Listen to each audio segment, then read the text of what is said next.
வரவிருக்கின்ற கிறிஸ்து பிறப்பு விழா நம் அனைவருக்குமே ஒரு முக்கியமான விழா. குறிப்பாக கத்தோலிக்க கிறிஸ்தவர்களாகிய நமக்கு மட்டுமல்லாமல் உலக மீட்பராக இருந்து அனைவருக்குமே இயேசு உரித்தானவர் என்பதை தெள்ள தெளிவாக விளக்குகின்ற வண்ணமாகவும், இயேசுனுடைய இந்த பிறப்பு விளிம்பு நில மக்கள் அல்லது பொருளாதாரத்தில் பின்தங்கிய மக்கள் அல்லது பிறரால் ஒதுக்கப்பட்ட மக்களுக்காக என்பதை நாம் சற்று சிந்தனையில் உட்படுத்திக் கொள்வோம்.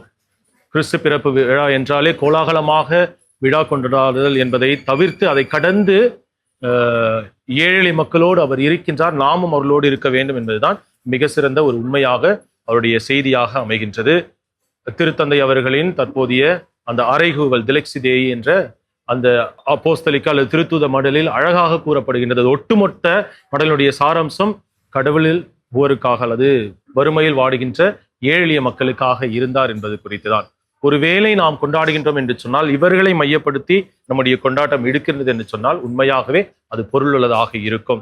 எனவே இந்த பிறப்பு விழா நமக்கு மறுமலர்ச்சியின் விழாவாக, கனிந்த உள்ளத்தோடு நாம் செயல்படுகின்ற விழாவாக, ஏழைய மக்களின் சார்பாக நம்மால் முடிந்தவரை சிறு சிறு உதவியில், அது நம்மளுடைய புன்முறுவலாக இருக்கலாம், நம்முடைய பகிர்ந்தளிப்பாக இருக்கலாம், அல்லது நமது நேரத்தை அவர்களோடு செலவழிப்பதாக இருக்கலாம்.